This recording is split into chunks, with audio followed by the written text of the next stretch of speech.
Mesdames, Messieurs, c'est un grand honneur pour moi d'avoir été invité à clôturer ces travaux qui, je crois le savoir, ont été d'une très haute tenue, en tout cas jusqu'à présent. L'exercice auquel je dois me livrer n'est cependant pas des plus aisés, mais voilà en effet partagé entre le souci d'être autant que faire se peut à la hauteur de cette suite ininterrompue d'interventions brillantes, qui auront d'ailleurs tout dit, ou presque, sur le sujet qui nous rassemble, et d'autre part l'obligation de garder pour moi les conclusions que la Cour s'apprête à publier dans ses tout prochains rapports sur le budget et les comptes de l'État, sur la situation des finances publiques, et sur le plan de soutien aux banques.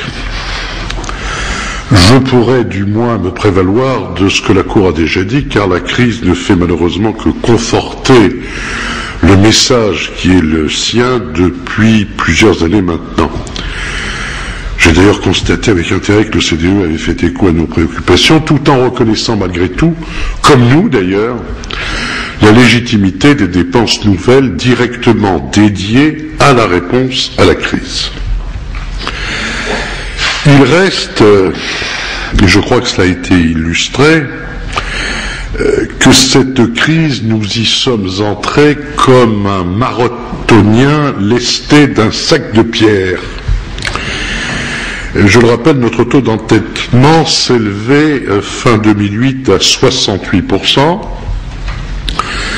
À titre de comparaison, il était de 40% à la veille de la précédente récession, celle de 1993.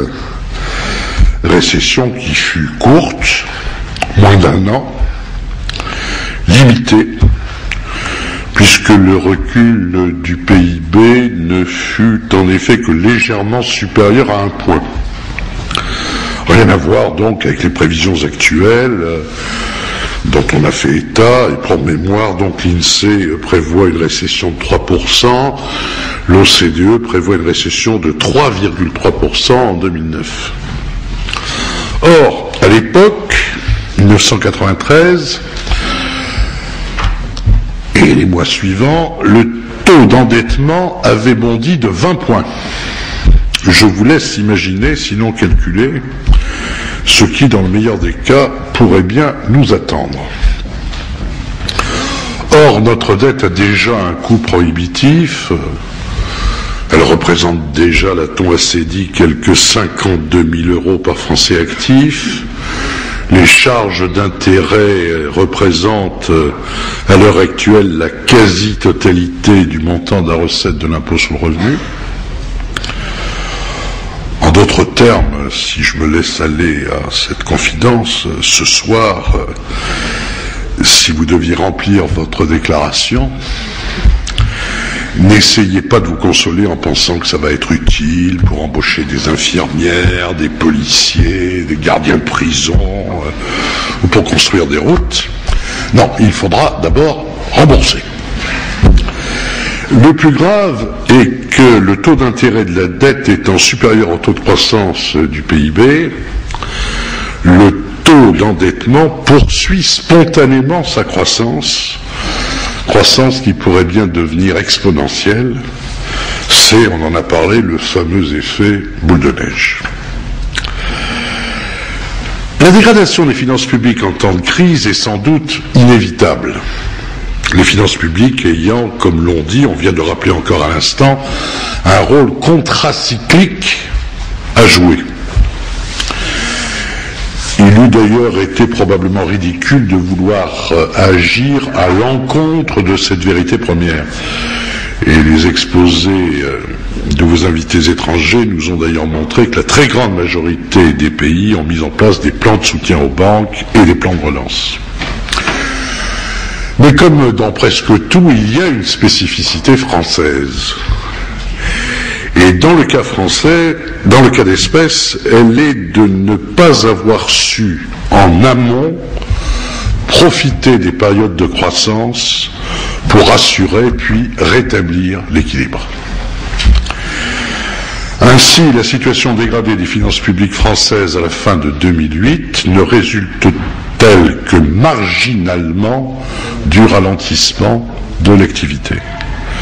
Elle tient principalement à notre incapacité depuis de nombreuses années à équilibrer nos comptes publics.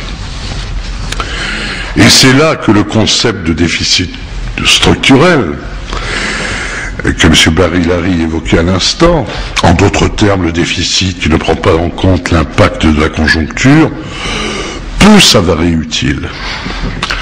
Le niveau du déficit structurel fin 2008 était en France de moins 3,5% du PIB, ce qui est particulièrement élevé par rapport aux autres pays européens. Je rappelle que ce déficit structurel est de moins 0,8% pour l'ensemble de la zone euro hors la France, et plus précisément encore de moins 0,5% pour l'Allemagne. Il serait donc vraisemblablement un peu court de prétendre que les finances publiques françaises subissent simplement les effets de la crise. Il faut plutôt reconnaître qu'elles souffrent depuis longtemps d'une maladie chronique que nous risquons d'oublier à force de nous y être accoutumés. Alors on pourra dire, certains l'ont dit ici même, que la France est mieux notée sur les marchés financiers internationaux que d'autres, que l'État ne risque pas la cessation de paiement. Bien sûr, bien sûr. Mais à ce rythme, j'en arrive à douter que les créanciers nous fassent la même confiance éternellement. A-t-on assez dit que juste avant le G20, la Grande-Bretagne réfléchissait à un deuxième plan de relance et qu'elle aurait dû y renoncer car elle n'aurait pas trouvé de prêteurs sur les marchés pour financer, dans des conditions raisonnables, de nouveaux emprunts publics. Le risque n'est donc pas imaginaire. Et l'effort de maîtrise des finances publiques ne doit donc en aucun cas être relâché. Les dépenses publiques en France, il est probablement inutile de le rappeler, mais enfin je vais le faire quand même à toutes fins utiles, représentent aujourd'hui près de 53% du PIB. Et ce taux se situe bien au-dessus de la moyenne de la zone euro et de celle de l'OCDE. Mais, et ce point est essentiel, le vrai problème n'est pas, qu'on ne s'y trompe pas, dans le niveau absolu des dépenses. Il s'agit là d'un choix politique. On ne saurait le discuter ailleurs que dans des enceintes politiques, en tout cas je ne saurais le discuter. Le problème, il est tout simplement dans le décalage entre ces dépenses et les recettes perçues par les administrations publiques. Il se trouve que nous avons aussi en France le taux de prélèvement obligatoire le plus élevé de l'OCDE. Nous sommes même passés devant la Suède. C'est dire que nos marges de manœuvre sont faibles, sauf à envisager une hausse coordonnée des taux d'imposition dans les pays de l'OCDE, ce qui limiterait les dégâts en nous maintenant, on se satisferait de peu, à notre niveau relatif.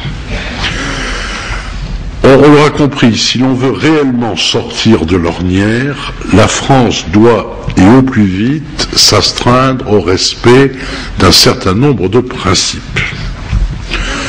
Tout d'abord, les mesures de relance devront être effectivement temporaires, limitées dans le temps, pour ne pas aggraver durablement la situation. Il faudra qu'on s'abstienne de légitimer au nom de la crise des dépenses nouvelles qui n'auraient rien à voir avec elle. Et gardons-nous plus précisément que la crise soit l'alibi de l'oubli de nos bonnes résolutions.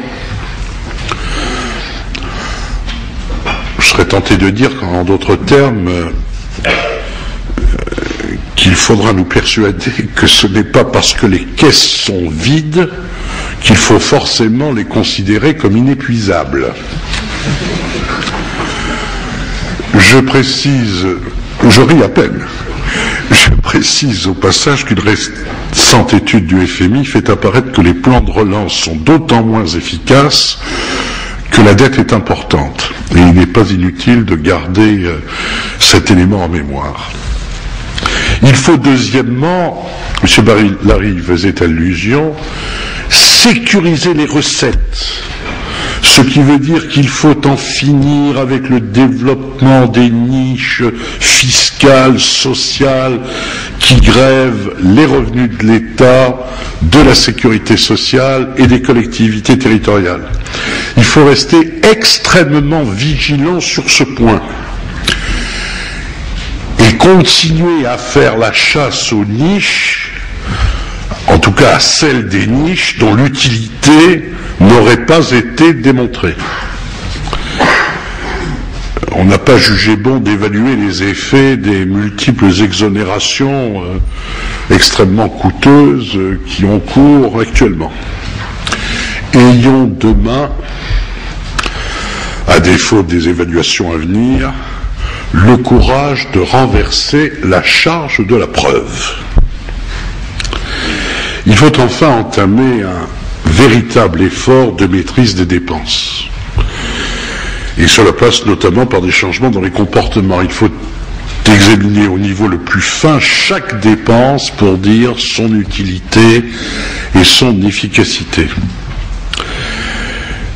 C'est l'objet de la RGPP, de la Revue Générale des Politiques Publiques, dont les résultats seraient à saluer s'ils ne restaient pas largement en deçà des enjeux. Car pour paraphraser un député d'il y a 2 ou 3 décennies, dont M. Carrez doit se souvenir, un député qui est entré dans l'histoire, il ne suffit pas de désigner les économies à réaliser, il faut encore veiller à ce qu'on les fasse.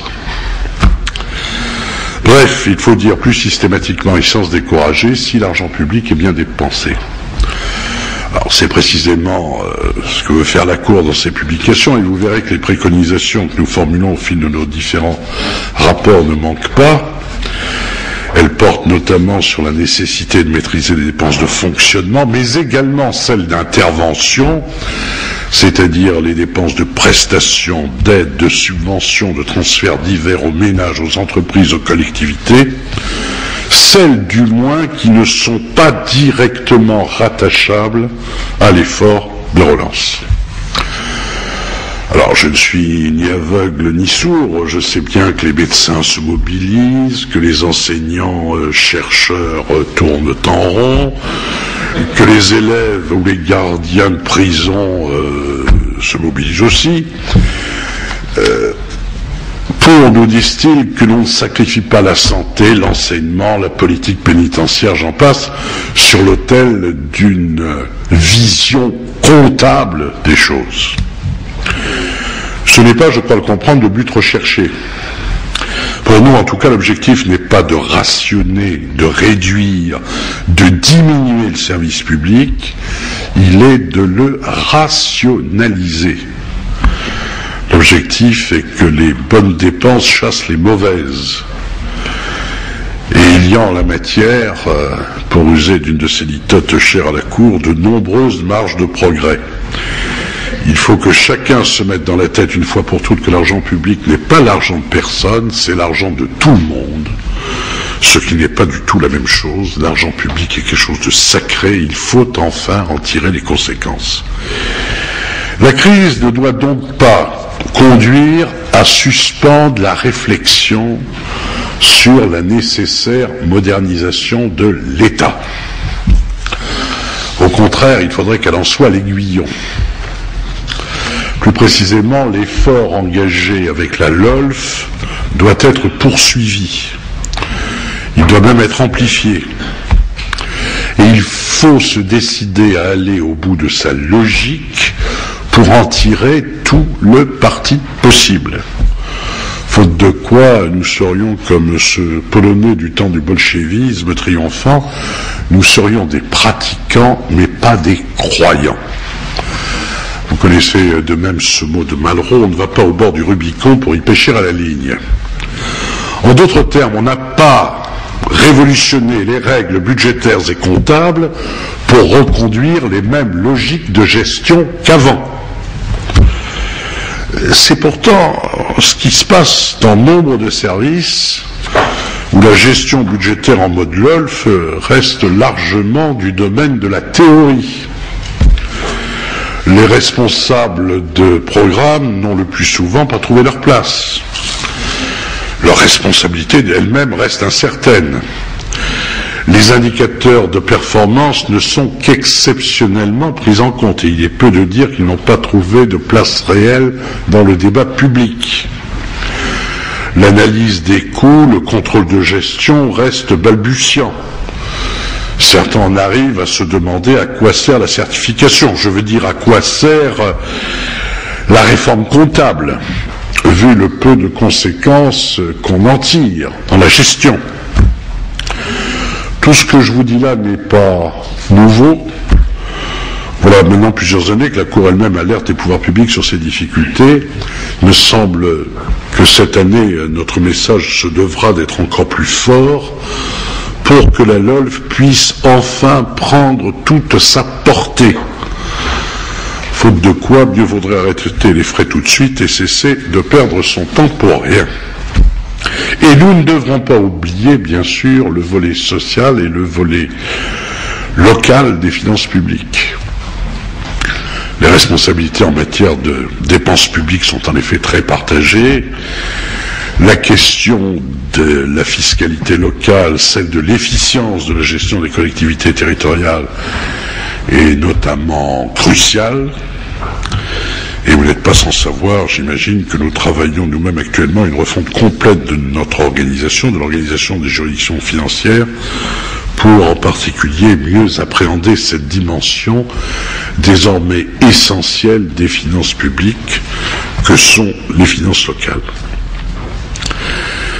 J'en arrive ainsi à mon tout dernier point. La crise actuelle paraît résulter d'une combinaison de facteurs à plusieurs niveaux. Le déséquilibre du marché du crédit, lui-même rendu possible notamment aux États-Unis par des inégalités croissantes de revenus et la facilité offerte de s'endetter pour pouvoir continuer à consommer comme les autres. Un défaut de régulation au niveau des agences de notation, s'agissant des paradis fiscaux, des États eux-mêmes. Un défaut de responsabilité. Les pouvoirs publics peuvent amortir une partie des conséquences de la crise. Ce n'est d'ailleurs pas sans une certaine satisfaction que nous avons entendu vanter le modèle français et ses amortisseurs sociaux dans les pays anglo-saxons. Cela dit, si les finances publiques sont une arme, cette arme doit être maniée avec une extrême précaution si on ne veut pas qu'elle se retourne finalement contre celui qui s'en sert. Si on ne veut pas qu'au lieu de contribuer à rétablir la confiance, elle la sape plus radicalement encore. Le rôle des instances de régulation, notamment des institutions supérieures de contrôle des finances publiques, est de ce fait tout à fait essentiel pour contribuer à rétablir des mécanismes crédibles de responsabilité, pour contribuer à plus de transparence et à une évolution soutenable des politiques budgétaires. La crise n'aura fait que jeter une lumière plus crue sur l'ensemble de ces exigences. En ce sens, elle pourrait avoir été utile, voire salvatrice. Voilà. Je vous prie d'excuser le caractère un peu abrupt de mon propos et je vous remercie de votre attention.